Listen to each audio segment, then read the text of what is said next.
Buenas tardes a todos. Primero que nada, saludar a los y las investigadoras que han concurrido a nuestro departamento, un departamento cargado de historia. Saludar también a la organización que ha hecho esto posible. Es hermoso verlos y ver gente de todos lados.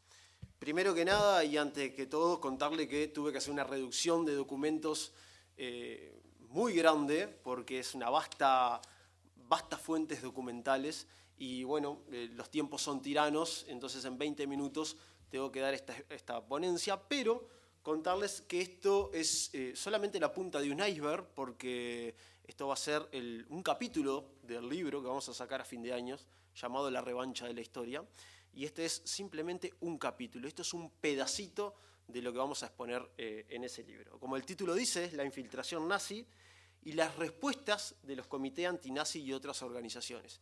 Historiográficamente estamos acostumbrados a percibir, sobre todo después de la historiografía neovallista, al Uruguay como esa pequeña isla de paz, ese pequeño oasis, como decía Luis Valle-Verre, donde bueno, el nacionalsocialismo, el fascismo y el falangismo habían estado algo alejados, más estaba en Argentina, en Brasil. Bueno, pero a la vista y a la luz de los documentos, vamos a ver que la infiltración nazi en el Uruguay fue tremenda. Hoy lo que voy a hacer es un poco de microhistoria, es contarles un poquito la infiltración nazi en Soriano y más en esta ciudad, en Mercedes. Bien, primero que nada el breve contexto nacional y departamental. Sobran las pruebas, las evidencias históricas de que el nazismo se infiltró y mucho en Argentina, en Brasil, en Uruguay, tenemos Colonia, Paysandú, Durazno, tiene una fuerte presencia, pero ¿qué sucede con Soriano? Bueno, la infiltración acá, en Soriano y sobre todo en Mercedes, fue muy intensa. Y eso es lo que vamos a intentar mostrar un poquito. Arrancamos con la década del 30, cuando ya empieza estas infiltraciones, lo que los contemporáneos llaman el fascismo criollo. Ahí tenemos un documento del año 1933, ya denunciando de que esta especie de fascismo criollo se está instalando en las escuelas. Recordemos, estamos en la década del 30, la fractura institucional de Terra, la colaboración de los grupos conservadores, ¿sí? Que bueno, que muchas veces eran permeables a estas ideas totalitarias, fascistas, el nacionalsocialismo alemán, el falangismo español, y de alguna forma eso va a crear, y esto es lo importante y lo fundamental, un campo fértil para lo que después será la insertación de lo que llamamos quintas columnas. Vamos a ver que el campo ya estaba fértil para eso, pero vamos a ir un poquito. Ya después de diciembre de 1939, con el inicio de la guerra, lo que sucedió con el acorazado Graf Spee, ahí los uruguayos se dan cuenta de que la guerra no es algo tan lejano y está ahí a la vuelta de la esquina. Y realmente ahí, si uno ve los documentos y empieza a comparar documentación, ahí empieza el pánico y la paranoia de, bueno, es un poquito verdad lo que se está diciendo. Tenemos a los nazis ahí nomás, no están solamente entrando o en la injerencia en Argentina, están acá cerquita. Y ahí empiezan a construirse y a identificarse las famosas quintas columnas.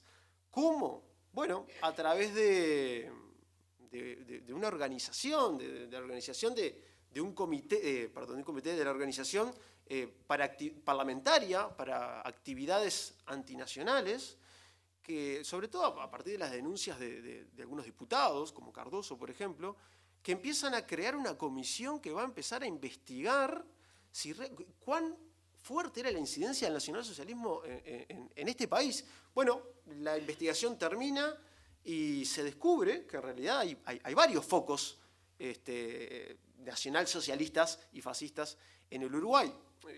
Rápidamente, esto lo sabrán ustedes, aquella foto de Hitler al lado de Varela en la escuela, de Durazno, en la escuela 46, los sucesos en Rincón del Bonete, Durazno, que fue muy fuerte, Paysandú, también, donde se organiza una de las poderosas quintas columnas. Es decir, que realmente ya estaban instalados y operando.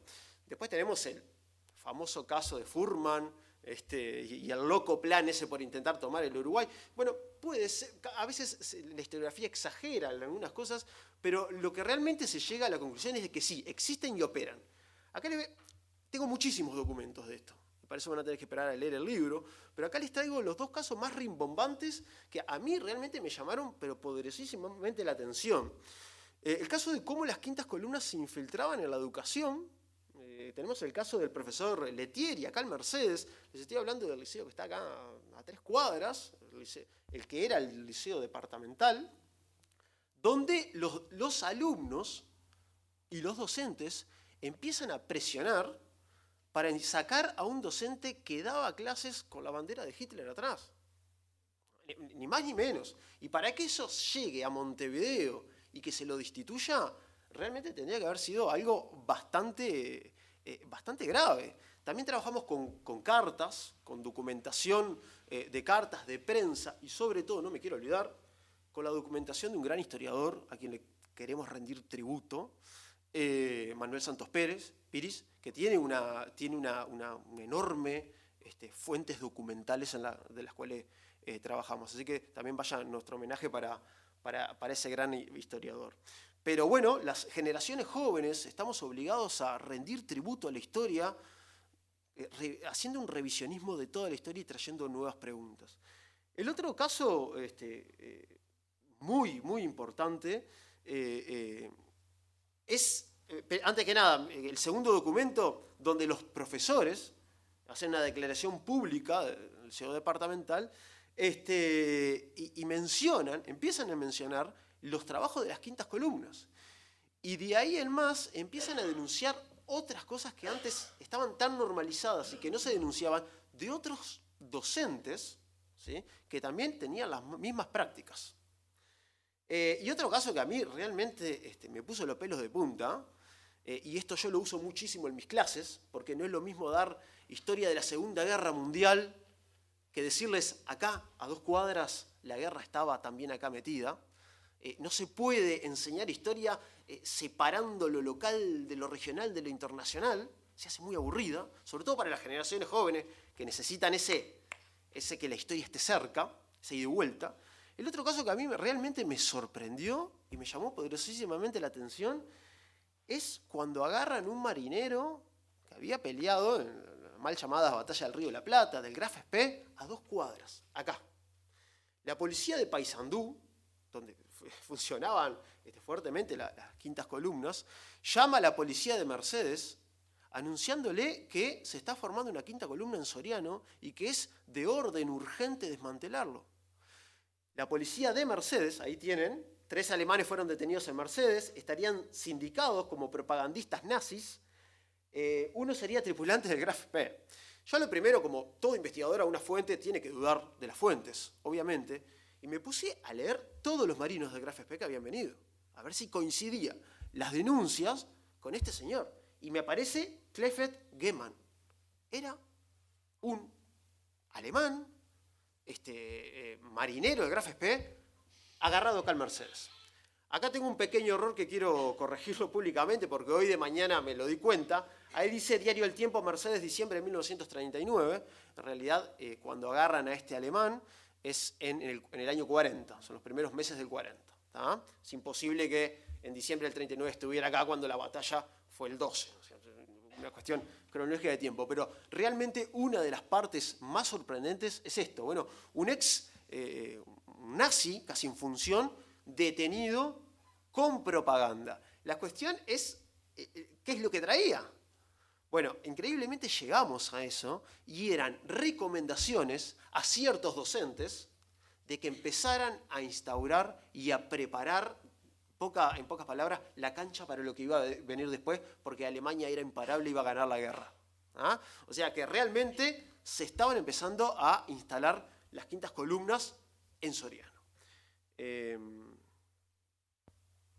Bien, lógicamente que ante ese envión de presencia fascista y nacionalsocialista, las personas, los uruguayos, los orientales, sobre todo el Montevideo, van a empezar a crear organizaciones antinazis para intentar frenar el avance fascista casi por todos los medios.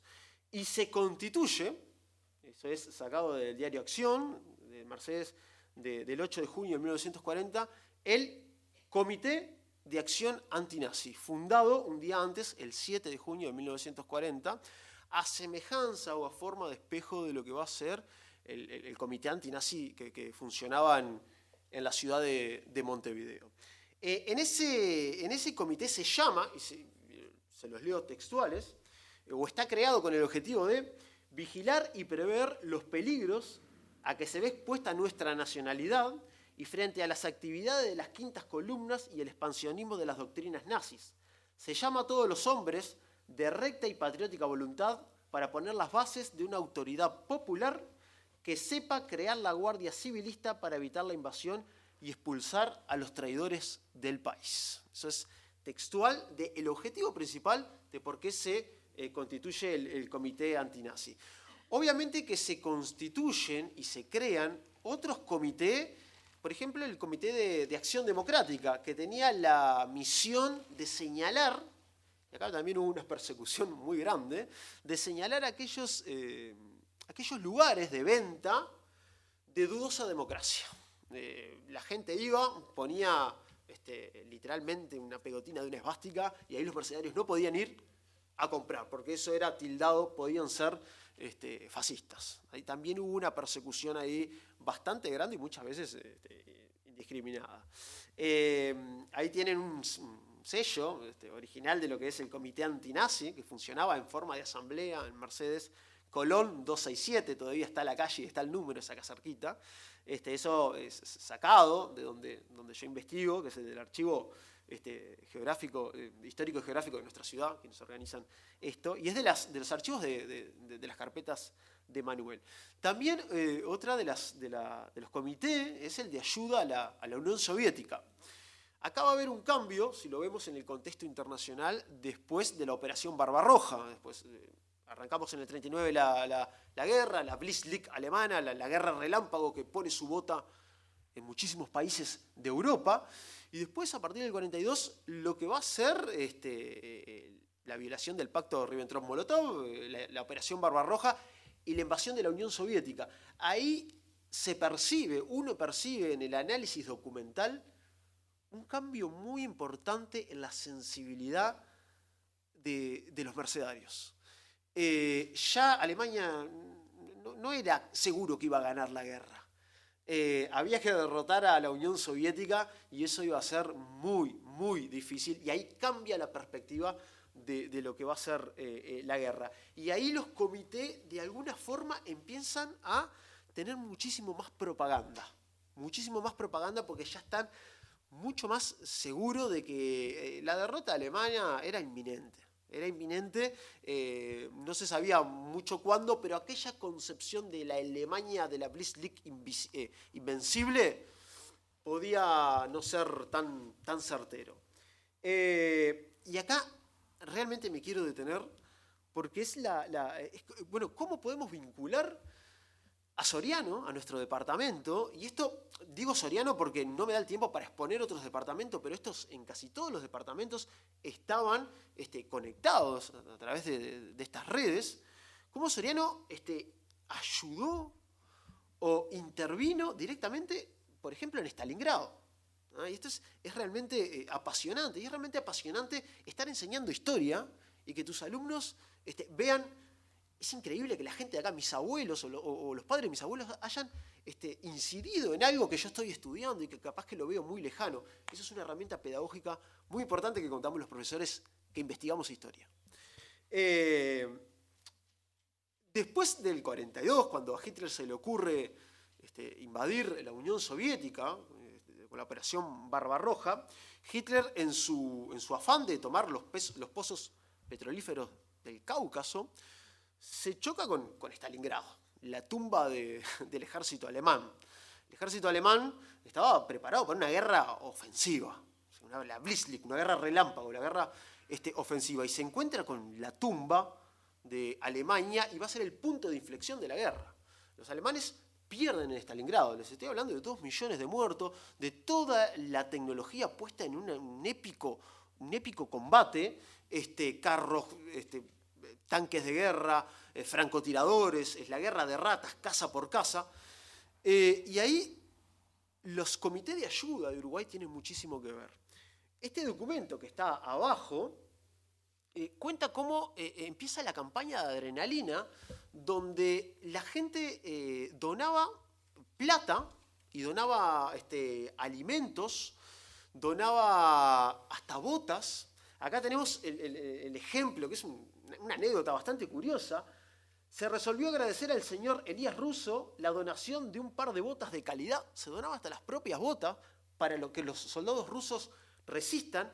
Y Soriano llegó a donar 14.400 ampollas de adrenalina, que salían en las embarcaciones que iban directamente a la Unión Soviética, la cuarta y la quinta embarcación que salía con productos nacionales, de gente que donaba lo que tenía para que los rusos pudieran frenar al nacionalsocialismo. Otra cosa que se ve es también el cambio de la percepción que se tiene del nacionalsocialismo, porque el nacionalsocialismo hasta el año 40 no está tan desacreditado como lo que fue el nacionalsocialismo después del 45, con 6 millones de judíos muertos, por ejemplo.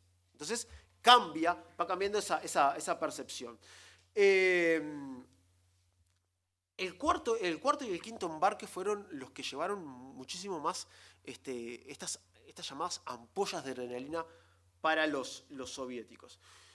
Otra de los comités, también acá un poco en lo que estamos las nuevas escuelas historiográficas de reivindicar muchas veces el papel femenino, que es muchas veces invisibilizado, es el Comité Femenino por la Victoria. Las mujeres se ponían a tejer, se ponían a hacer vendas y a hacer absolutamente todo para mandar directamente a la Unión Soviética. ¿Sí? Se llevaba de acá para Montevideo a la Unión Soviética. La Acción Femenina por la Victoria. Ayuda a Gran Bretaña, Unión Soviética, Estados Unidos, China y la Francia combatiente. El llamado y el trabajo de hormiga que hacen las mujeres, nuestras abuelas, acá en Mercedes y en los otros comités femeninos por la victoria de todo el Uruguay, es impresionante. Voy acelerando porque los tiempos apremian.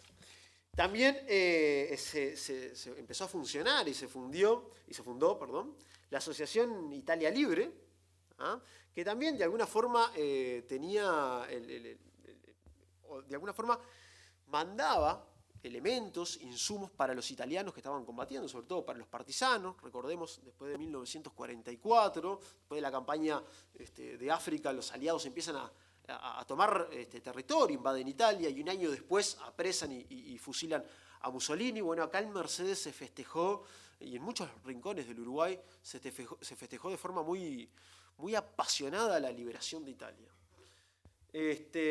Y por último, queremos llegar a la última parte, que es, la inminente caída de Alemania. Ya los Comité Antinazi, el Comité de Acción por la Democracia, el Comité de Acción Femenina por la Victoria, el Comité Proeslavo, por ejemplo, empiezan a mutar y todos se juntan en el Comité de Celebración de la Caída de Berlín. Fíjense que después del punto de inflexión de la guerra, después de la Unión Soviética,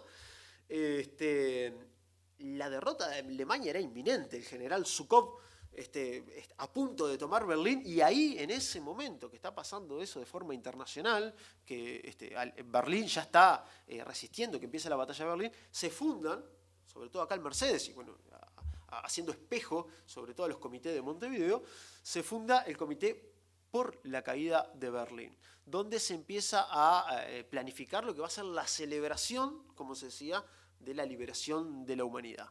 Bueno, cuando Hitler se suicida y el Ejército Rojo toma Berlín, la fiesta que hubo en Mercedes fue realmente impresionante, y trajimos fotos y documentos para que la vean. Ya les digo, esto es un breve reconto de todo lo que es un capítulo que de alguna forma menciona muchísimo más cosas que en 3 minutos que me queda no me da el tiempo. Eso seguramente, si están en nuestra ciudad, lo habrán visto, es el hermoso Hotel Brisas de Lum.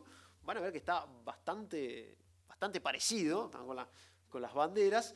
Y este pedacito de afiche de cartón que lo tuve en mis manos, que estaba en las carpetas de Manuel, es el Lunch por la Victoria, a celebrarse, a realizarse el día siguiente a la caída de Berlín. Berlín ni siquiera había caído y ya estábamos seguros que iba a caer. En el Salón Brisas de Lum a las 19:30. Bueno, lo que fue ese lunch por la victoria fue increíble, pero me quedo y cierro con el mensaje que daban los oradores. Hubo más de 20 oradores y realmente habría que hacer otra ponencia solamente para hacer el estudio de estos oradores. Primero que nada, ese niño que está leyendo, se lo voy a leer porque no se ve mucho, el cartel que está atrás dice: cayó la capital del odio, salud, ejércitos libertadores.